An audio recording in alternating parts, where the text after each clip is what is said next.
Hello everybody, and welcome back to Grim Discusses 40k things.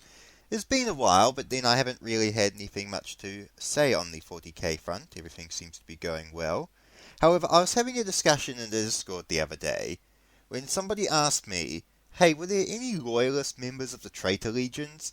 And I went, of course there were. There were like thousands upon thousands of them.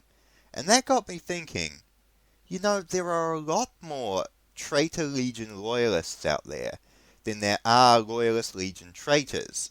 And I thought I would like to just briefly touch on that subject and question perhaps why this was a factor, and maybe go over some of the more notable, Loyalist Legion Traitors and Traitor Legion Loyalists. So, at the outbreak of the Horus Heresy, there were quite a lot of Loyalist members within the original Traitor Legions. Everyone knows the Battle of Isstvan III, where nearly 100, I think it was just over 100,000 members of the Sons of Horus, Death Guard, World Eaters, and Emperor's Children were all sent to die, on Isstvan III. Now, 100,000 warriors out of 4 legions is quite a substantial number of troops, like close to a third for each legion. Sons of Horus 170,000, World Eaters 150,000, so there was quite a substantial chunk of those legions were Loyalist. And they were not the only ones. The Iron Warriors had the Battle of Paramar, about 3,000 Loyalist Iron Warriors. Everyone remembers Barbarous Dantioch and his, company, his grand battalion, I should say, of Loyalist Iron Warriors. And then also, again, you've got members of, Alpha Legion, but let's not touch upon that one so much. Even a handful of members of Loyalist Night Lords. So there were quite a substantial number of Traitor Legion Loyalists. Yet, looking at the other end of the scale, there really were not that many Loyalist Legion Traitors. Now, there were a few. I am quite up to date with the fact there were a few. But notably, not as many as you would think.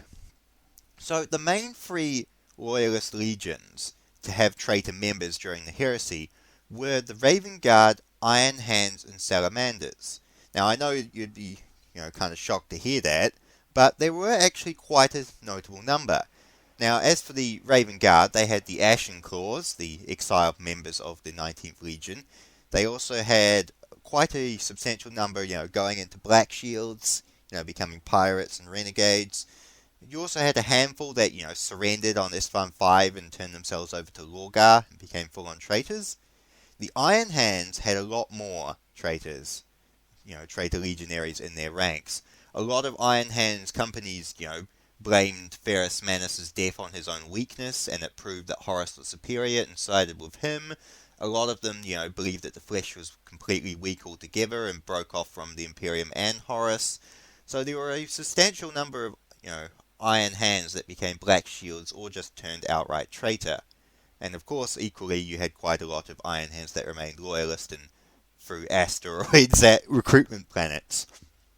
And as for the Salamanders, now you might not think there would be any Traitor Legion members of the Salamanders. However, if you look to, I believe it was a short story about the Ultramarines, where they were testing the Codex Astartes. I can't remember exactly what it was called, but the Ultramarines were actually fighting a company of traitor salamanders on that world.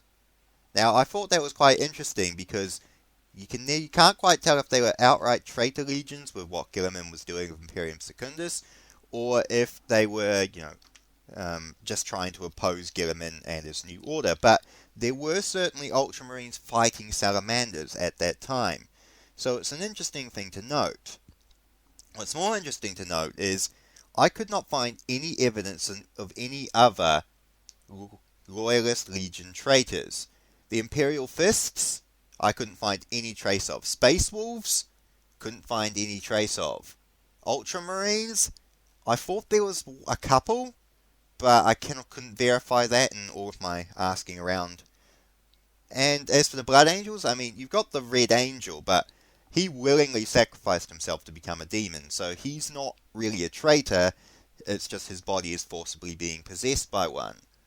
So, as you can see, there are quite a lot of, Traitor Legion Loyalists, but bugger all Loyalist Legion traitors, and the ones that were had legitimate grievances against their Primarch and Legion, such as the Raven Guard, or a bunch of emo douchebags like the Iron Hands, or were either the result of confusion or bad writing, such as the Salamanders, and legions like the Space Wolves and Imperial Fists, Ultramarines, Blood Angels didn't have many. Now I know what you're thinking, what about the Dark Angels? Yes, I have not forgotten about the Dark Angels. I've not forgotten about Luthor, and I've not forgotten about all of the little enclaves that the First Legion had that sided with anyone and everyone, it seems, at some point. However, I think they're more the exception to the rule. So, they did exist, and yes, the First Legion have a lot to answer for, but that's not the main brunt of what I'm getting at here. So, now we've established that there were a lot of Traitor Legion Loyalists. Why is that? Why were there so many Traitor Legion Loyalists about? Well, there's quite a few little, bit of background details picked up that I thought were quite interesting. In discussing this very same topic in the Black Shield's novel A Broken Chain, a Sons of Horus actually notes that a lot of the Traitor Legion Loyalists and non-doctrinal forces, or Black Shields, he's encountered over the years of the heresy, have actually originally been Terrans. He said it was a commonality of note, and it was, just something he'd noticed. Now, that brings an interesting point, because the members, the Terran members of the legions, they would have been around a lot longer. They would have had more indoctrination and more understanding into the Emperor's, plan and vision. And a lot of these warriors actually fought alongside the Emperor and fought as part of their legions far before they met their Primarchs. And for example, warriors like the Dusk Raiders and the Warhounds, they would have a lot more reasons to be loyal to their, to the Emperor and Terra than they would be to their Primarchs, who came in and butchered their legions. So a lot of these Terrans would have been growing up, and started out their warfare fighting alongside other Terrans, fighting alongside in the common goal, common idea, and fighting alongside the direct fronts of the Great Crusade alongside the Emperor. So they'd have a lot more reason to be loyal to Terra and the Emperor because of that closer connection. Whereas warriors from, say, Barbarous or Cathonia or something like that, they would have more willingness to be siding with their Primarchs and their homeworld legionaries because that's what they know. So, a lot of Terrans tended to be loyal, which was, again, an interesting commonality to note.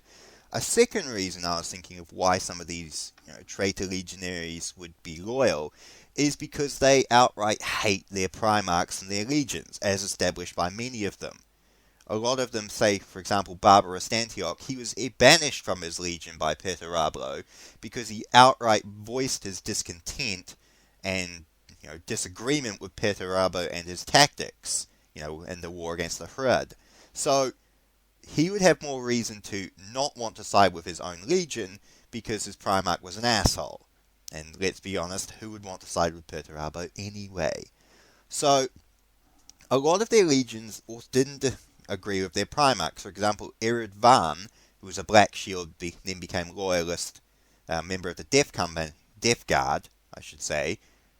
He explained that he did not revere his Primarch as he did not believe him to be worthy of reverence. He was a Terran as well of note, but his point was that he did not believe in his Primarch or like him, therefore he had no reason to side with him. So, perhaps a lot of these legionaries that stayed loyal just stayed loyal out of contempt for their legion and their Primarch. So kind of the Emperor's a bit of a dick, but you're even bigger of a dick, so I'd rather side with you. Again, a lot of members, for example, the Loyalist Iron Warriors on Paramar, they believed they were unaware of the heresy when it broke out. So when the Alpha Legion attacked them, or attacked the world that they happened to be garrisoning on, they fought back against them because they believed them to be the traitors. And even when they found out the truth, they still remained loyalists and didn't care. So it could be a lack of communication between the disparate elements of the traitor legions that could possibly lead to something like this. Which again is a bit fitting into the lore, because remember the original 4 legions at Istvan, they had the time to identify the Loyalist members of their legions and send them down to Isfahan Free to be purged. Similarly as to why there were no Loyalist, well, there were two, but point aside, there were only 2 Loyalist members of the Word Bearers, is because they had 40 years to purge all of the Loyalist members from their ranks and indoctrinate the remaining ones into the teachings of chaos. So legions like the Iron Warriors, that came in late, probably wouldn't have had the time to filter out all of the Loyalists from their ranks. Therefore, while the majority of the bulk of the legion that was with Perturabo would have sided with him, many of the members that were outside the close ranks of the legion and didn't know what was going on probably wouldn't have any reason to side with their Primarch. So a lack of communication and coordination could possibly be another reason. So for now, I've established that the Terran members stay loyal because they're loyal to Terra and more loyal to the Emperor because of that, close bond and fighting alongside the legions before they became, their Primarch's legions. As Eredvan pointed out again, the legions were Terran before they were anything else. So a lot of the older Terran members would have more reason to side with Terra. Pointed out that maybe these members, stayed loyalists because they just didn't like their Primarchs. Or perhaps it was just a lack of communication of getting the message across that resulted in them still staying loyal. Now, as for individual warriors have all sorts of different reasons for staying, loyal or turning traitor. It's hard to ascertain every single warrior's individual thoughts behind the idea, but again, you can kind of bulk it down to a lot of the different backgrounds and histories of the legions. For example, I was thinking a lot of legions would turn traitor because they're their shit and their homeworlds are garbage, sort of thing, like the Night Lords or Iron Warriors. A lot of legions would stay loyal, because they did not have a similar sort of upbringing. So, like, for example, the Terrans, or things like Endred Ha, loyalist member of the 12th Legion. He didn't have the butcher's nails in his head. Therefore, he didn't actually have the same psychotic urges as the rest of his legion, so he's far less likely to turn traitor just because of that alone. So now we've established a rough and crude idea as to why there were so many Traitor Legion loyalists. Let's look at the other side of the table and figure out why there are not so many Loyalist Legion traitors. Now, there were some, as I said. We won't go into the First Legion and we won't, go into that. But let's just have a look at what reasons some of these warriors would have to turn traitor. Now, for example, with the Ashen Claws in the 19th Legion, a lot of them hated their Primarch. A lot of them were more like Night Lords than they were Raven Guard. They thought their Primarch was an asshole. They didn't like his, tactics and his hypocrisy, and they just didn't like how he disapproved of them. So members like the Ashen Claws and any members of the original Terran Raven Guard, they would have more than a reason to turn traitor because they disapproved of their Primarch and his legion's practices. Now this logic can also be approved to the Dark Angels as well, because as we know, Luthor and all the Dark Angels on Caliban were resentful to their Primarch as a result of their banishment, so that is why they turned traitor against the Imperium as well. Also linking into the corruption of the Dark Angels, it could be possible that potential members of Loyalist legions were corrupted by chaos, and that's why they could turn to the dark side. For example, maybe the members of the Emperor's Children, as he saw a large majority of the legion were corrupted by chaos, and that's why they turned, but equally, a large number of the legion were not subject to the same Slaaneshi corruption, therefore they remained loyal.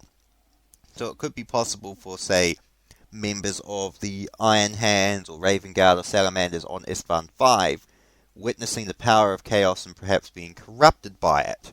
Now, this could be possible, but it's also highly unlikely because of the amount of other legionaries, such as Blood Angels, Ultramarines and such, that were exposed to chaos in the later stages of the heresy and did not fall or succumb to it. So, highly unlikely that any sort of chaotic taint could be involved. Now, another potential reason why there were so few Loyalist Traitor Marines, as opposed to Traitor Legion Loyalists, could be that the general conditions of the 9 Loyalist legions were a lot more open to their warriors than to a lot of the Traitor legions, with the exception of the Iron Hands, whose Primarch treated them cold and distantly, and there was a lot of, competitive medieval rivalry, which explains why a lot of them turned traitor. They sort of didn't have really much respect for their, for each other, as you would expect. A lot of the loyal legions were very much raised on honor, nobility, good spirit. The Ultramarines with their incredible discipline, the White Scars with Jagatai Khan's efforts to increase loyalty and cohesion between the units, and even then he almost had a full third of his legion turn traitor, so there is still that disconnect.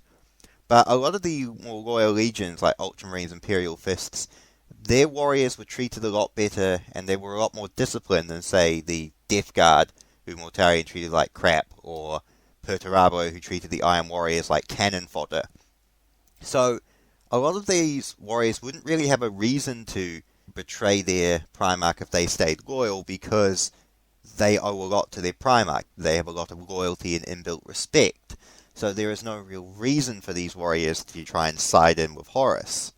So there is that potential. While Traitor legionaries, their homeworlds were garbage, their Primarchs kind of treated them like shit, and the rest of the Imperium treated them like shit, so there's no inbuilt loyalty or really discipline or even basic respect in amongst those Traitor legions, which would be more easier for them to fall to chaos. Another reason that there could be so few Traitor legion loyalists could, again, going back to that sort of homeworld and sort of discipline respect, a lot of the individual loyalist legions had a strong sense of respect and honor. They had high moral codes, and there were few warrior lodges within those legions. For example, the Dark Angels laughed when they tried to introduce lodges to them. I don't even think they even bothered attempting to introduce warrior lodges into, say, the Blood Angels, Space Wolves, or Imperial Fists. There was a lot more openness and a lot more clear discipline and chains of command than there were in, for example, the Traitor legions, where you had the hidden lodges, you had your own sub-orders, and there was a lot more going on behind the scenes. Secrecy leads to lies, and of course that can lead to even more things if you follow Master Yoda's trail of logic. So, in that we can see that a culture goes a lot into it. So, individual Primarch, how they treat their warriors, the Legion culture, and that can go a long way into explaining why there were so few Traitor Legion loyalists. Now, I'm going to cover the last thought now, and that is pre-existing canon and plot armor. Now, everyone knows the Ultramarines, Mary Sue, blah blah blah blah blah, all those things. Now, if you have a pre-existing brand to say the Ultramarines are completely loyal, or the Blood Angels are completely loyal, or the Imperial Fists, were loyal throughout the heresy, suddenly adding Traitor Legion elements into those legions would actually upset a few people and go against some of the more pre-established canon. While as the Traitor Legions, it's more of an open bag, because, we knew so few about them until the starts of the Horus Heresy books, and legions like the White Scars, even though they were a Loyalist legion, we knew so little about them that when there turned out to be Traitor Legion members within them, we were perfectly fine with it. Which again goes into, if it's written well, like the White Scars traitors were, then you can tolerate and understand why there were so many traitor members of that legion. So, again, a bit of the old plot armor and writing goes into this too. So, I don't know. Those are just my thoughts. In terms of Loyalist Legion traitors, every single member of the Traitor Legions at least had some Loyalist elements in them. Whereas, in the Loyalist Legions, I think Raven Guard, Iron Hands, Salamanders, and White Scars were the only ones to have traitor elements in them. And of them, the White Scars, Iron Hands, and Raven Guard had the largest number. So, I don't know, what do you reckon the reason is that there were so few Loyalist Legion traitors compared to Traitor Legion Loyalists? Is it because of just the different cultures and identities of the Primarchs and Legions? Is it just GW executives trying to maintain a bit of status quo? Or do you think it's just how they were ended up being written and the different ideas behind it? let me know. If you have some thoughts, please let me know in the comments below, because I like debating and hearing people's thoughts about stuff like this. So, yeah, thank you very much for sitting through this, guys, if you did. This was slightly disjointed, but then it was just sort of my thoughts and getting them into words, as you say. So, thank you very much for watching, lads, and I'll catch you again another time.